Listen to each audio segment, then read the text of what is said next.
Welcome to Prepared for Parenthood, the podcast for hopeful, expectant, and new parents with little ones up to age 5, as well as the professionals who work with them. I'm your host, Dr. Stephanie Duger, a psychotherapist, author, educator, parent coach, and married mother of 2. On this show, we'll discuss everything from the most up-to-date practicals of best supporting your young children, to thriving in relationship as a family, to more surprising topics around the psychology and development of babies and children from conception through age 5. So sit back, relax, and enjoy. I'm thrilled to have you here today.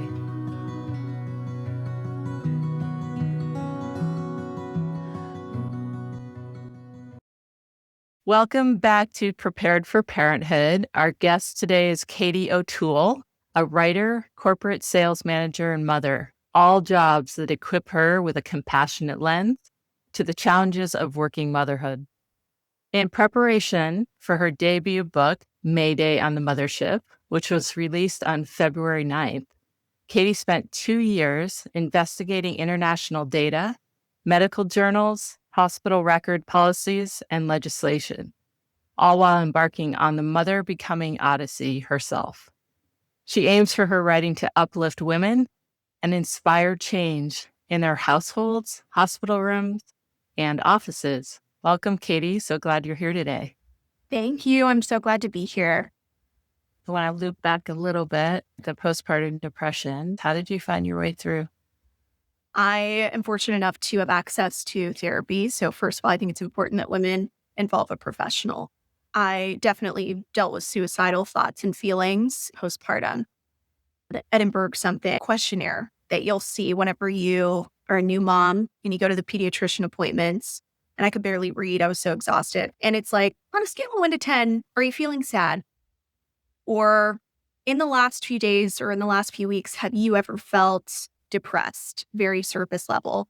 And most women that I talk to all have confirmed that they've lied on those questionnaires and also just didn't even know how to answer them. You don't know how to articulate your feelings on an oversimplified questionnaire like that when it comes to something as nuanced and complicated as postpartum depression or postpartum anxiety or even postpartum psychosis. And the other thing that women fear, and being honest about this stuff when they're going through it, is if they say that they're not in their right mind, is someone going to assume that they're an unfit mother and take their baby? That's what I was afraid of as well. So I didn't want to tell anybody that I couldn't take care of Claire, that I couldn't take care of myself, because I was afraid that someone was going to take her. Women talk a lot about how they will not be able to sleep or they'll check locking their doors all the time because they think someone's going to take their baby. But then you have a piece of paper in front of you asking you these questions that I think to some women can almost feel like a trap. And that stuff wasn't helpful to me. I did go to therapy. I spoke about some of these things, but I think writing is really what got me through. I journaled, which is how the book kind of snowballed and became what it was. In the middle of the night, I would journal in my phone. At first, it became this cathartic, therapeutic thing for just me. And as it snowballed, it became more of writing to someone else, writing to future women. And the more that I did that, the more I had a voice. So for me, I found that outlet in writing and just time as well. I feel back to myself, a new version of myself, now that we're past 18 months. But I didn't feel like myself or anybody that I recognized probably for the first year, at least. Again, no one ever told me this. So I really hope that women will prepare themselves by doing the research prior. What local resources might you have for postpartum depression centers? There are a lot of charities sometimes in some cities. There's an organization here that does work with some hospitals on educating even medical professionals on identifying signs of a postpartum depression case, because women don't feel like they can be honest about it. Sometimes the doctors will have to do a little bit of detective work. There's no easy way to get through postpartum depression or any kind of depression. Thanks for sharing that. And just for our listeners, what Katie is speaking to, she said, these are really common experiences. So we know that at least 1 in 3 birthing women experiences postpartum mood disorders, including depression, anxiety, OCD, obsessive compulsive disorder, and psychosis. So while there common. These are things that it's incredibly important to seek support for. You may notice it, you may not notice it. I personally experienced postpartum anxiety, and I'm a therapist, highly trained in psychology, and I could not see it in myself. I just was having these experiences exacerbated by lack of sleep. So while they are common, we don't want to term it as normal, right? Right. We want to get support for these things. And please don't worry that someone's going to take your baby away. I know it's one thing to say it, it's another thing to have the experience of that fear. But the intention is to help you get well so that you can thrive and not just survive parenthood. For me, my partner noticed, and a couple of my friends were like, it seems like you're a little overly anxious. And I really had to stop. Like, I would know, right? Wouldn't I know? I've had so much education and experience with other people around this, and I couldn't see it. So just trust that sometimes other people can see things that maybe you can't in this time when you're not sleeping well and it's pretty overwhelming being a new parent, and to not take it as a personal lack or flaw of some kind. It's so common. And 1 in 7 men or partners also experiences postpartum mood disorder. So just keep an eye on each other and have people around you who know you well, who might be able to say, hey, I'm concerned because we want you to thrive. We want you to be well and healthy. So don't be afraid of it. It's something to prepare for. It's something to be thoughtful about, and reach out for help when you need it.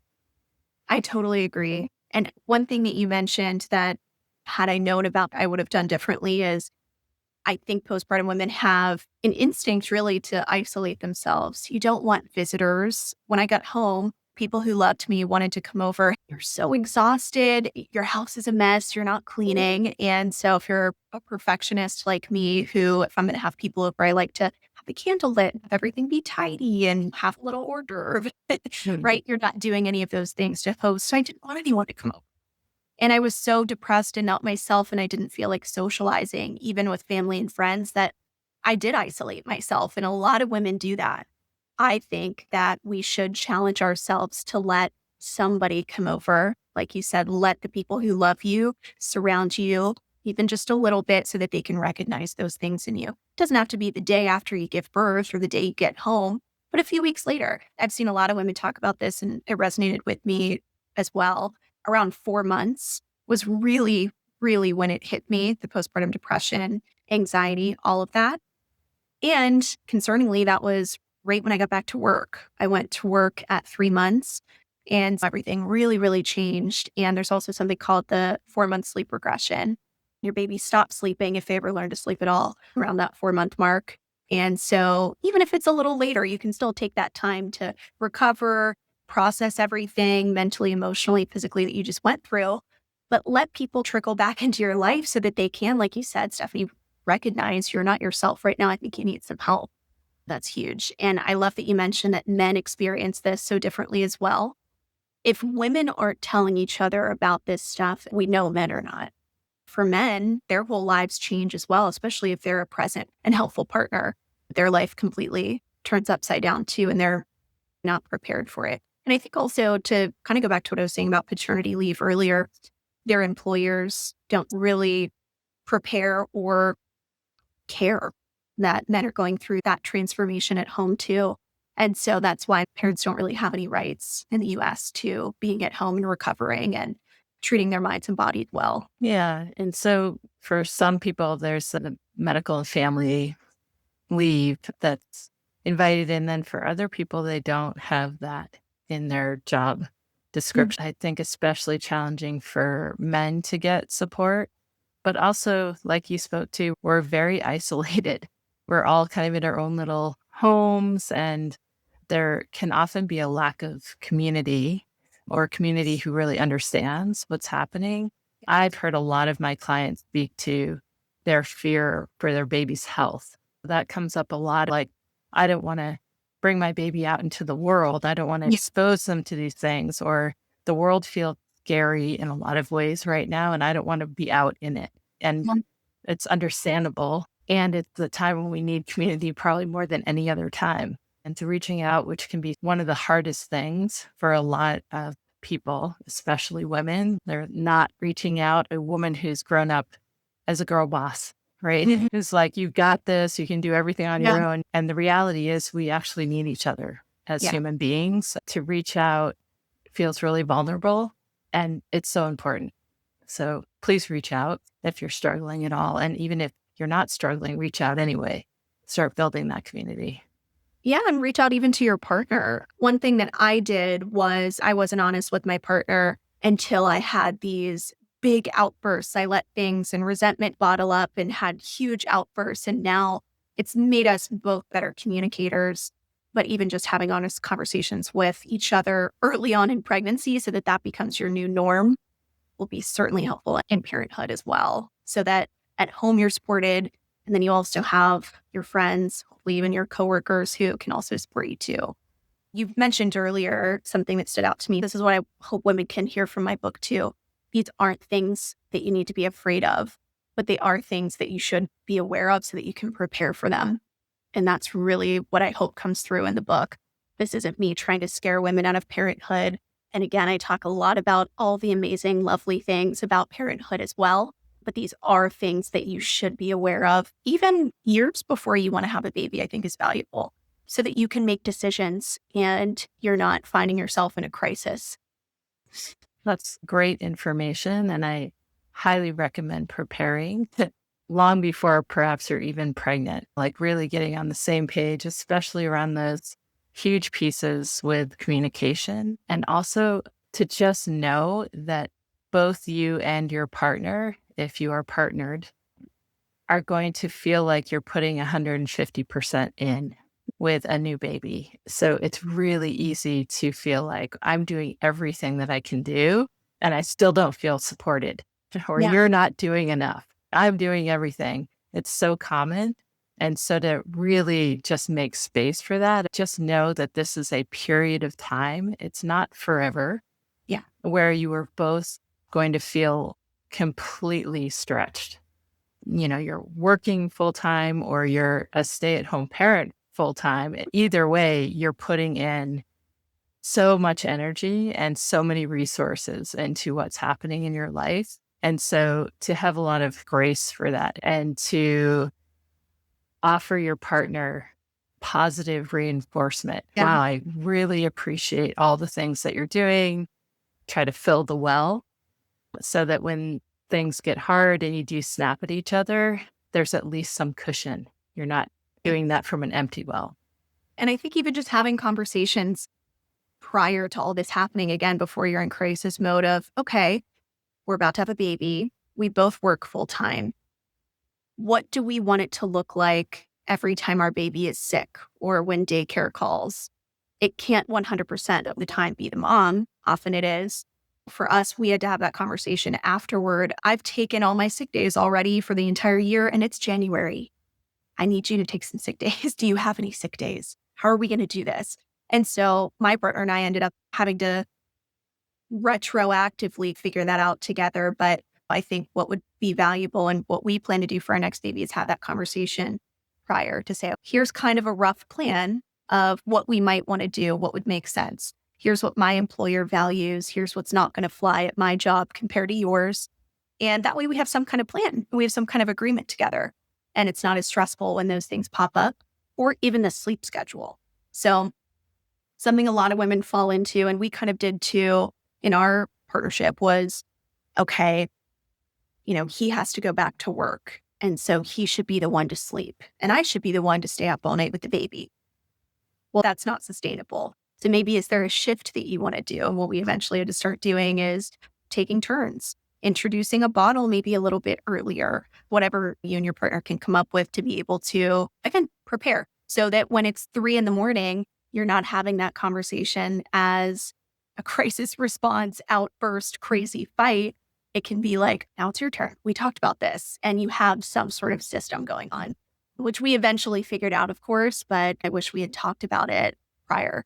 And you don't know what you don't know, Yeah. right? Which is Yep. why the preparing piece is so critical, Yep. and trying to stick to those agreements that you made, even when it's hard, Hmm. and building in the flexibility. Like if it's the partner's turn to have the night with baby, but partner is sick, that doesn't work out, right? So part of being a parent is being hugely flexible Yeah. and hopefully having a sense of humor as well in there somewhere, so that when things just go completely awry, you can find your way back to each other and hopefully at some point laugh about it.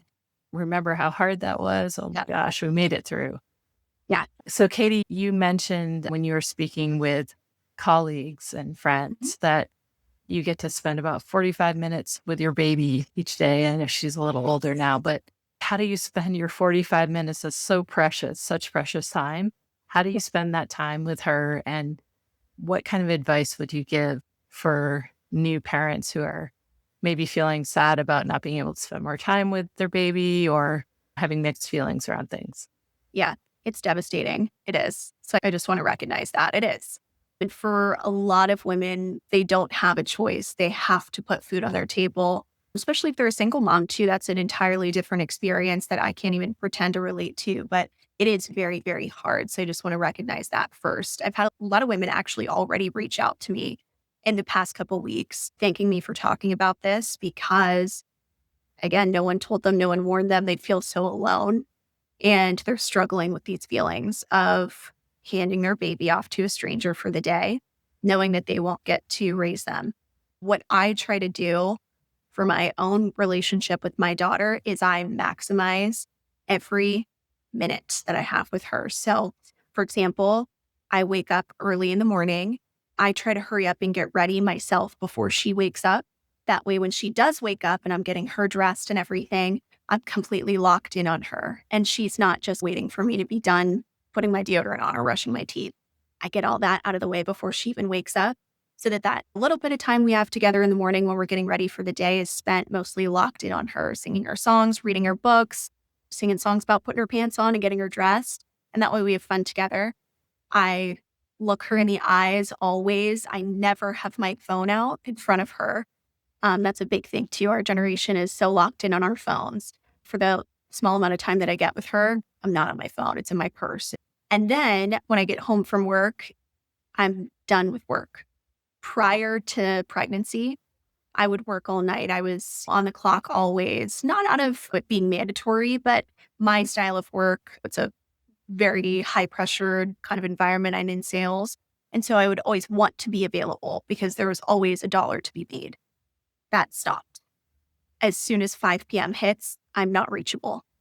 And so that's major for me, setting those boundaries. And I highly recommend that. I walk in the door, I kick my heels off, laptop and phone stay in my purse, and I'm completely spending good quality time with her. Connor and I, my partner, always make sure to eat dinner together as well. We eat with her at the table, no phones at the table, eye contact. She knows she has our full attention, both of us. And then we do bedtime together, cuddle before bedtime, read a bedtime story, do a bath. And also, and this is another can of worms, but I've fallen into now that she's a toddler, a bit of co-sleeping too, which is controversial sometimes, but she does come in bed with me in the middle of the night. And I've found that that's helped with our connection because we don't get to see each other during the day. We miss each other. And so being able to sleep together sometimes helps too on the emotional side. It sounds like you are really maximizing your time together, and that's key, right? Being present when you are with your child as much as possible. So, why do you think it would be helpful for birthing moms, especially, to hear this information directly from you specifically? The message is I'm not a celebrity. I'm not an influencer. I am just like most everyday moms who have to clock in and out of work and to navigate daycare cost, childcare cost. Those are challenges that are pretty unique to working women. And what women have already started to tell me is that it's been comforting because it's a unique message. It's a unique perspective that I think hasn't been given to women, and that's not fair. We've been speaking today with Katie O'Toole, a mother, a writer, a corporate sales manager, Thank you so much for joining us today. Katie, can you share how people can find you? Yeah, thank you so much, Stephanie. I'm honored to discuss this. They can find me on Instagram or easiest places on my website. That is kind of a hub for all resources, links to buy the book, links to my social media. That's katieotoole.com. And again, Katie's book is Mayday on the Mothership, which I think is a great name. So pleased that you could be with us today, Katie. Thank you so much. Thank you so much. Thank you so much for listening to the Prepared for Parenthood podcast today. I hope you found this episode educational, informational, and conversational, and that you'll join me again for another episode soon. If you enjoyed listening to today's podcast, I'd very much appreciate if you would rate, review, and subscribe. If you're interested in more information related to today's podcast, or are looking for parent coaching or courses, you can find my information in the show notes or online at preparedforparenthood.com.